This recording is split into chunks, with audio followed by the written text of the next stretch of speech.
Hello guys, welcome and welcome back to my YouTube channel Saloni Amar Yadav vlog. तो आज मैं आप लोगों से ना बहुत इम्पोर्टेंट चीज शेयर करना चाहती हूँ। एक्चुअली हुआ क्या है कि एक मेरी फ्रेंड है, उसने मेरे को फोन किया और बहुत परेशान थी। बोल रही थी यार तू बता, मुझे डॉक्टर ने बोला है शायद ऑपरेशन करना पड़ेगा। मेरा फर्स्ट बेबी जो हुआ था उसमें बहुत दिक्कत हुई थी नॉर्मल डिलीवरी में, अभी सेकंड में कैसे ऑपरेशन करने के लिए बोल रहे हैं मुझे समझ में नहीं आ रहा। मैंने कहा कि कोई कॉम्प्लिकेशन है, बोलती नहीं कोई कॉम्प्लिकेशन नहीं है। मैंने कहा अच्छा। तो गाइज एक्चुअली मेरा हुआ है नॉर्मल डिलीवरी, और आज की डेट में नॉर्मल डिलीवरी होना मतलब क्या बताऊं, शायद 50 या 100 केसों में से केसेस में से शायद आप देखोगे तो 20 या 30 जो केसेस होते हैं उन्हीं की नॉर्मल डिलीवरी आजकल होती है। इतनी ज्यादा सिजेरियन होने लग गई है। उसमें भी कोई प्रॉब्लम नहीं है, अगर आप लोगों की फैमिली आप लोगों के साथ है तो ठीक है। लेकिन ऑपरेशन के बाद क्या होता है, आजकल हम न्यूक्लियर फैमिलीज में रहते हैं, अकेले रहते हैं जॉब की वजह से, बहुत सारे रीजंस है। तो क्या होता है कि बच्चा संभालेंगे उस टाइम या हम अपने आप को संभालेंगे। और ऑपरेशन के काफी साइड इफेक्ट भी होते हैं जैसा कि मैंने सुना है, पर डॉक्टर बोलते हैं कि नहीं ऐसा नहीं होता है, लेकिन होता है। वो पूरी लाइफ के लिए कुछ ना कुछ चलता रहता है। बैक पेन हो जाता है, वीक 10 चीजें होती हैं, इतनी डिटेल में बात नहीं करेंगे। बस मेरे को आप लोगों से ना बेसिकली जो था वो शेयर करना था, टिप्स इसके। तो एक्चुअली मैं 2020 में प्रेग्नेंट हुई थी और मुझे अप्रैल में पता चला था 2020 अप्रैल में कि मैं प्रेग्नेंट हूँ। मैं फेब लास्ट वीक से प्रेग्नेंट थी, बट मुझे कोई सिम्टम्स नहीं थे, मुझे पता नहीं चल रहा था। बट थोड़ा सा तो मैंने चेक किया तो पता चला कि हाँ मैं प्रेग्नेंट हूँ। फिर उस टाइम हमें डॉक्टर कोई ले नहीं रहे थे क्योंकि कोरोना चल रहा था। फिर हमारी जान पहचान से जैसे तैसे, वो अलग स्टोरी है, मैं कभी और शेयर करूंगी। तो जैसे तैसे हम लोगों को एक हॉस्पिटल में मिल गया। एक हॉस्पिटल क्या, वो बेंगलोर का बेस्ट हॉस्पिटल है, मदरहुड करके। और वो जो डॉक्टर है श्रीषा रेड्डी, अगर आप बेंगलोर में हैं तो प्लीज उनको कंसल्ट जरूर करिएगा। वो बेंगलोर में मदरहुड में वर्क करती हैं। तो वहां पे हमने उनसे कांटेक्ट किया, हम लोग गए एज अ वॉक इन। बहुत मुश्किल से हमें अपॉइंटमेंट मिला था, तो हम लोग बात करी, ठीक है। तो मैं बहुत, मेरी प्रेगनेंसी बहुत नॉर्मल थी, कुछ भी प्रॉब्लम नहीं था। और मैं बैंकिंग में थी, मतलब बैंक सेक्टर में थी, बैंक खुले हुए थे, मैं ऑफिस भी जा रही थी। वीक में मैं 3 दिन ऑफिस जाती थी, बाकी 3 दिन घर से करती थी, ठीक है। मतलब ऐसे तो 6 डे वर्किंग होता है, लेकिन हम लोगों का क्या उस टाइम पे और अभी भी क्या है, सेकेंड और फोर्थ जो सैटरडे होता है ऑफ होता है, बाकी 6 डे वर्किंग होती है, ठीक है। और वीक में मंथ में 2 टाइम 5 डेज वर्किंग होती है। तो मैं जाती थी ऑफिस, सब कुछ नॉर्मल था और मैं सारे काम करती थी। कोई हेल्पर नहीं रखा था, घर आके सारे काम करती थी। बस मुझे डॉक्टर ने या फिर मेरे बड़ों ने मुझे सजेस्ट किया था कि एटलीस्ट 4 मंथ और 3 मंथ तक कुछ भारी वजन नहीं उठाना। तब मैं आपको बताऊं, मेरे पास वॉशिंग मशीन भी नहीं थी, तो भारी कपड़े मेरे हस्बैंड धोते थे, बाल्टी नहीं उठाती थी, कपड़े उठा के डालने नहीं जाती थी, वॉश करके छोड़ देती थी। तो आराम से मेरा वो हो गया। लेकिन सबसे बड़ी बात है, मुझे मेरी डॉक्टर ने भी बोला और लोग भी बोलते हैं, जो भी अच्छे डॉक्टर है ना, वो कभी ऑपरेशन का आपको सजेशन नहीं देंगे। और वो यही बोलते हैं कि भारी काम 4 मंथ तक नहीं करना, थकाने वाला काम नहीं करना। ज्यादा स्टेयर में 3rd फ्लोर पे रहती हूँ, डेली ऑफिस जाती थी, लेकिन दिन में खाली 2 टाइम मेरा चढ़ना उतरना होता था। उस टाइम पे छत पे ही मैं वॉक कर लेती थी। तो सब कुछ स्मूथली जा रहा था, मैंने पूरा काम किया 9 मंथ तक। जिस दिन मेरी डिलीवरी की डेट थी, कल जाना है, तो आज शाम को मैं डिनर विनर बना के गई थी, सब कुछ करके गई थी, मेरी सास थी फिर भी। और इसमें सबसे जो सपोर्ट है और सबसे जो गाइडेंस है वो मेरी सास का है, क्योंकि वो 7 मंथ में आ गई थी, थोड़ा फ्लाइट वगैरह चलने लग गई थी, तो कोलकाता से आ गई थी, ठीक है। तो उनका सपोर्ट ऐसे है कि उन्होंने बिल्कुल भी ना मुझे छुई मुई नहीं होने दिया, क्योंकि जब 7वां 8वां आपका महीना चलता है ना, तो कुछ भी करने का मन नहीं करता है। तो उन्होंने मुझे बोला, जब 6-7 मंथ हो गए मेरे, 7 पार कर गया थोड़ा सा, तो हाफ चला गया था, तो उन्होंने बोला अब कोई डर नहीं है, 7 मंथ आधा चला गया है, तो आप 2 चीजें याद रखिए।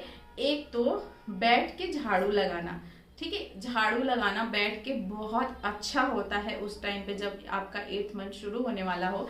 तो मैं बैठ के झाड़ू लगाती थी, और वो बोलती थी पोछा लगाने के लिए, लेकिन पोछा का सजेशन मैं नहीं दूंगी, क्योंकि घर में इतना सामान होता है और आजकल टाइल्स होता है, बहुत स्लिप करता है। तो आप पोछा ना लगाए, झाड़ू लगाए। और घर में स्पेस नहीं है तो कुछ ऐसा आप एक रूम खोज ले जिसमें स्पेस हो, आप अच्छे से बैठ के झाड़ू लगा सके। पोछा ना लगाए कोई बात नहीं। और 2-3 एक बटरफ्लाई एक्सरसाइज होता है, वो भी डॉक्टर ने सजेस्ट किया था, तो मैं उसको भी करती थी। लेकिन मैं वीक में 2 दिन 3 दिन ही करती थी, डेली नहीं हो पाता था क्योंकि मैं ऑफिस में जाती थी। ठीक है, एक और ये चीज थी। दूसरी चीज थी कि उस टाइम पे ऑटो कुछ नहीं चल रहे थे, बहुत मुश्किल। तो मुझे मेरी जो ऑफिस की जो कन्वेंस मिला था मुझे आने के लिए, वो मुझे यहाँ से 2 किलोमीटर दूर, एग्जैक्ट 2 किलोमीटर दूर मुझे छोड़ देते थे वहां पे, क्योंकि वहां पे और स्टाफ भी उतरते थे। ठीक है, अब वहां से मैं क्या वॉक करके आती थी। मतलब मेरे हस्बैंड का वर्क फ्रॉम होम था, लेकिन फिर भी जगह जगह पुलिस वाले थे, रोकते थे।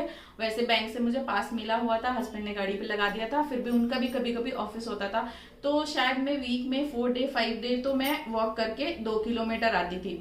वॉक कैसे करती थी? धीरे धीरे आराम से, बिल्कुल मैंने हील निकाल दिया था, बिल्कुल फ्लैट चप्पल में पहन के जाती थी ऑफिस में, और मैं पैदल चलती थी। ठीक है, तो ये छोटी छोटी चीजें हैं, उसको मैंने बताई। इतना ज्यादा मुझे ज्ञान नहीं है, मेरा भी पहला बच्चा है, लेकिन ये सब चीजें करने से जो कोई भी सुनता है ना, वो बस यही बोलता है कि यार तुम्हारा नॉर्मल हो गया, कैसे हुआ? और बहुत अच्छी बात है कि नॉर्मल हुआ। तो मैं चाहती हूँ अगर किसी को इस तरीके की वीडियो की जरूरत है तो मैं अपना एक्सपीरियंस आप लोगों के साथ शेयर करूंगी। और मैं काम करती थी, 9 महीने तक मैंने काम किया, ऑफिस का भी किया, घर का भी किया था, थक जाती थी। लेकिन मैं काम को कैसे डिवाइड करती थी? छोटे छोटे टुकड़ों में डिवाइड करती थी। ठीक है, जैसे कि दो ही लोग हैं, ज्यादा कपड़े नहीं है, तो मैं डेली जो कपड़े हम सुबह खोलते थे वो वॉश करके चले जाती थी। फिर जब शाम के हमारे कपड़े होते थे ऑफिस के, वो रख देती, फिर सुबह के कपड़ों के साथ उसको तो थोड़ा थोड़ा करके कर देती। तो उसमें क्या होता था, थकान नहीं होती थी। ठीक है, उसके बाद जब रोटियां बनानी होती थी और सब्जी में बैठ के नीचे काट लेती थी और फिर सब्जी छौंक देती थी और आराम से मोबाइल लेके बैठ जाती थी और सब्जी चलाती थी। जब जब जरूरत होती थी किचन में जाती थी, थोड़े दूर में ही मैं अपना मेरा हॉल है, मैं हॉल में बैठ जाती थी। ठीक है, ऐसे ऐसे करके मैं खाना बनाती थी, तो मुझे बिल्कुल भी थकान नहीं होती थी। अगर आप किचन में कंटिन्यू, अगर ज्वाइंट फैमिली हो या फिर आप न्यूक्लियर फैमिली में भी हो, 2-3 लोग भी हो ना, कंटिन्यू आप काम करोगे तो थकोगे। ठीक है, तो करना क्या है, कुछ इस तरीके का आपको सेटअप करना है कि सब्जी छौंक दी, गैस कम कर दिया, सब्जी चला दी, आके बैठ गए, कुछ काम करना है तो कर लिया, नहीं तो बैठ के मोबाइल में लग गए, बुक्स पढ़ लिया, कुछ इस तरीके की। और हाँ, मेरा बच्चा बहुत ही हंसमुख है, वो थोड़ी सी उसको रीजन है आइस का कुछ हो गया है, वो चीज छोड़ के मेरा बच्चा बहुत ही हंसमुख है, कभी रोता नहीं है, कभी आज तक वो ना रोते हुए नहीं उठा है। आज की डेट है, अगर मैं उसको 2 बजे रात को भी उठाऊंगी ना तो वो हंसते हुए ही उठता है। तो इसका सबसे अच्छा रीजन है बुक्स पढ़ना, अच्छी चीजें करना, अच्छी बातें सोचना। अगर आपकी लाइफ में कुछ कड़वाहट भी पिछला है ना, तो पिछले की वजह से आज अपना और अपने बच्चे का हेल्थ मत खराब करिएगा, वो अंदर सारी चीजें महसूस करता है।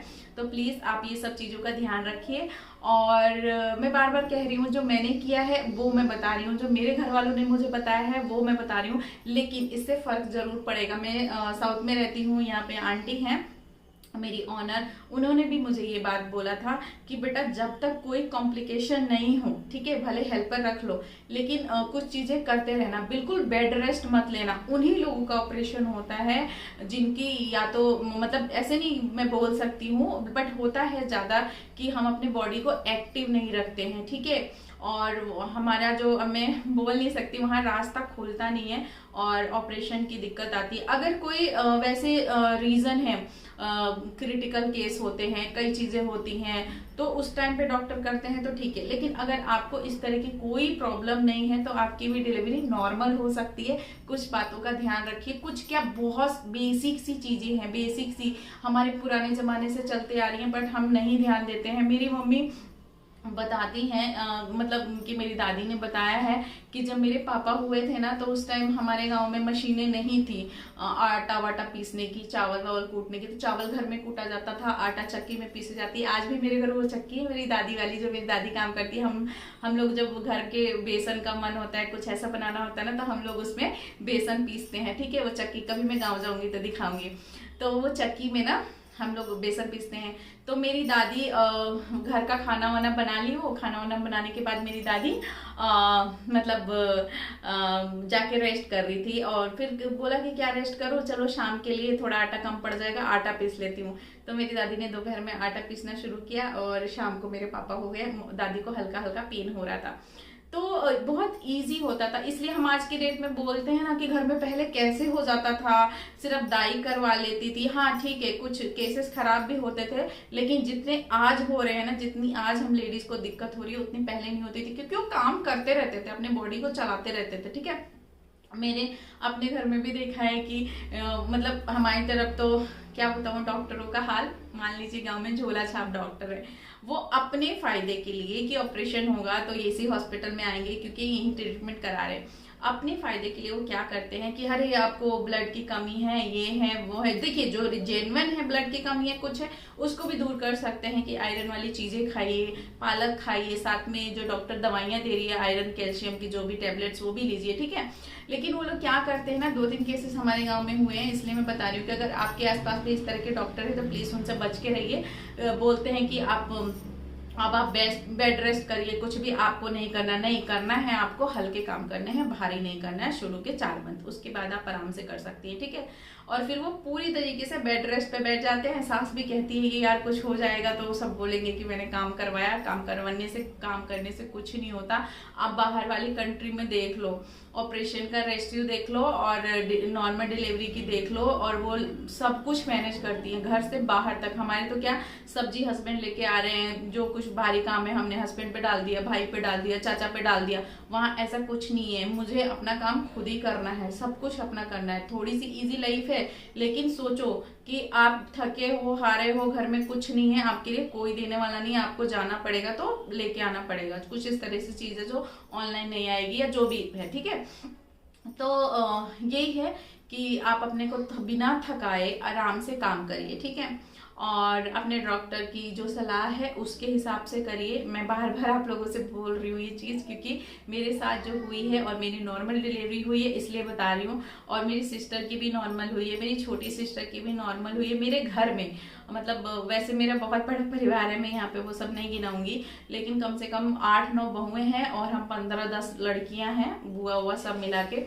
किसी की भी अभी तक के सर्जरी नहीं हुए। नहीं, मेरी छोटी वाली बहन की हुई थी। हाँ, मेरी छोटी बहन जो हरिद्वार में रहती है उनका हुआ था, बट उनका दूसरा केस था कि उनका मतलब दूसरा केस हो गया था उनका 7th मंथ में ही, मतलब शुरू से वो काम करते आ रही थी और 7th मंथ में उनका कुछ प्रॉब्लम आ गया था, तो इस वजह से उनका नॉर्मल डिलीवरी नहीं हो सकता था। तो डॉक्टर ने बोला कि पॉसिबल नहीं है, इवन वो 1 महीने हॉस्पिटल में रही थी। तो इस तरह के केसेस हो जाए तो फिर तो कोई मतलब कुछ वो ही नहीं है। लेकिन जितना हो सके इस तरह की चीजें करेंगी तो आप लोगों को फायदा मिलेगा। और वीडियो थोड़ी सी भी हेल्पफुल रहती है तो प्लीज मेरे वीडियो को लाइक, शेयर और सब्सक्राइब जरूर करिएगा। तो चलिए मिलते हैं नेक्स्ट वीडियो में। Bye bye, thank you so much for watching.